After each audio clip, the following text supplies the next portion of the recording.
বিসমিল্লাহির রহমানির রহিম। পরম করুণাময় আল্লাহর নামে শুরু করছি। আজকের ভিডিওতে সবাইকে স্বাগত। মোহাম্মদ আব্দুল আজিজ, প্রভাষক, Bangla, Rahmatullah model high school and college. আজকের আলোচ্য বিষয় তাহারই পড়ে মনে কবিতার বহু নির্বাচনী প্রশ্ন ও তার উত্তর। চলে যায় সরাসরি। কুহেলি উত্তরী তলে কে চলে গেছে? কবির স্বামী, মাঘের সন্ন্যাসী, ঋতুর রাজন, পুষ্পশূন্য। উত্তর হচ্ছে মাঘের সন্ন্যাসী। ২. তাহারই পড়ে মনে কবিতায় কোন ঋতুর কথা বলা হয়েছে? বসন্ত বর্ষা, শীত বর্ষা, হেমন্ত বসন্ত, শীত বসন্ত। এখানে উত্তর হচ্ছে শীত বসন্ত। মাঘের সন্ন্যাসী বলতে কবি কাকে বুঝিয়েছেন? বসন্ত ঋতুকে, ভক্তকে, স্বামীকে, সন্তানকে। স্বামীকে বুঝিয়েছেন। ৪. তাহারই পড়ে মনে কবিতায় কবির বিমুখতার মধ্যে দিয়ে কোনটি ফুটে উঠেছে? উদাসীনতা, শূন্যতা, অভিমান, ব্যর্থতা। হবে উদাসীনতা। ৫. তাহারই পড়ে মনে কবিতায় বিমুখতা বলতে কবি কি বুঝিয়েছেন? ঘৃণা, অবজ্ঞা, অসচেতনতা, অপ্রসন্নতা। উত্তর হচ্ছে অবজ্ঞা। তাহারই পড়ে মনে কবিতায় ঋতুরাজনকে উপেক্ষা করে কবি কি দেয়? অনুভূতি, অর্ঘ্য, স্মৃতিময়তা, ব্যথা। উত্তর হচ্ছে ব্যথা। শুনি নাই, রাখেনি সন্ধান। কবি কার সন্ধান রাখেননি? ফুলের ঘ্রাণের, দক্ষিণা সমীরের, বসন্তের তরীর, মাধবীকুরীর। উত্তর হচ্ছে বসন্তের তরীর।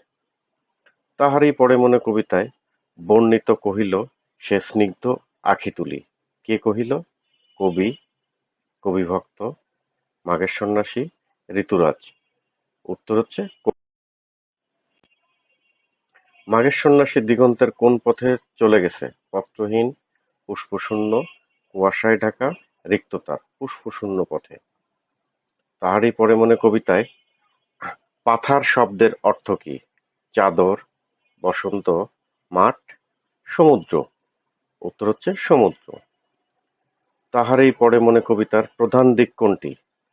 বসন্তের প্রতি বিমুখতা, অতীত স্মৃতি ও উদাসীনতা, প্রকৃতি ও মানব মনের সম্পর্ক, নাটকীয়তা ও সংলাপরীতি। উত্তর হচ্ছে প্রকৃতি ও মানব মনের সম্পর্ক।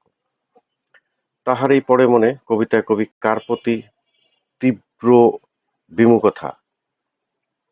বসন্তের, শীতের, নিজের, ভক্তের। উত্তর হচ্ছে বসন্তের। তাহারই পড়ে মনে কবিতার সঙ্গে তুলনীয় ঋতু বর্ষা, বসন্ত, শীত। নিচের কোনটি সঠিক? অপশন ১-২, ১-৩, ২-৩, ১-২-৩-৪। উত্তর হচ্ছে ২-৩ হবে। এখানে ভুল হয়েছে। হবে হচ্ছে বসন্ত ও ঋতু। Extremely sorry. এটা আসলে ক্লিক দেওয়ার সময় ভুল হয়েছে। আপনারা অবশ্যই এই এই গ কে উত্তর সঠিক বলে ধরে নিবেন। গ। তাহারই পড়ে মনে কবিতা কবি কার সাথে অভিমান করেছেন? স্বামীর, প্রকৃতির, বসন্তের, শীতের। বসন্তের সাথে অভিমান করেছেন। তরী তার এসেছে কি? তাহারই পড়ে মনে কবিতায় তরী কিসের প্রতীক? প্রিয়জনের, কবিতার, মানব জীবনের, বসন্তের। বসন্তের। দক্ষিণা সমীর কিসের গন্ধে আকুল হয়েছে? পদ্ম ফুলের, আমের মুকুলের, বাতাবি লেবুর। উত্তর হচ্ছে আমের মুকুলেও বাতাবি লেবুর ফুলে। তাহলে নিচের কোনটি সঠিক?